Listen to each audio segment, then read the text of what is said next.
मुंबईसह उपनगरात रात्रभर मुसळधार पाऊस, रस्त्यात पाणी साचल्यानं वाहतुकीवर परिणाम, ट्रॅकवर पाणी साचल्यानं मध्य हार्बर रेल्वेची वाहतूक उशिरानं. कोकणात ढगफुटी सदृश पाऊस, नद्यांना पूर, सिंधुदुर्ग रत्नागिरी जिल्ह्यातील शाळा आणि कॉलेजेसना सुट्टी. मनोज जरांगेंची मराठा आरक्षण जनजागृती रॅली आज नांदेडमध्ये दुपारी 12 वाजता रॅलीला होणार सुरुवात. रॅलीसाठी शाळा बंद ठेवू नका, सदावर्तेंचं शिक्षणाधिकाऱ्यांना निवेदन.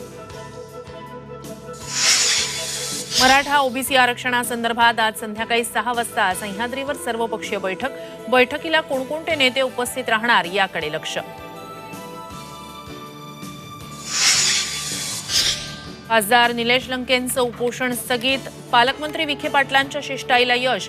दुधाच्या अनुदानाबाबत आणि कांदा निर्यात बंदीबाबत मार्ग काढण्याचं लंकेंना आश्वासन. वरळी हिट अँड रन प्रकरणात आरोपी मिहीर शाहचे वडील राजेश शाह आणि ड्रायव्हरला अटक. मिहीर शाह अजूनही फरार. जुहूत रात्री बार उशिरापर्यंत सुरू ठेवल्यानं परवाना निलंबित.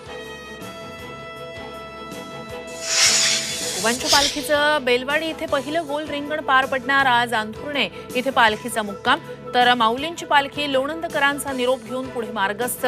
चांदोबाचा लिंब इथे माऊलींच्या पालखीचं पहिलं उभं रिंगण पार पडणार.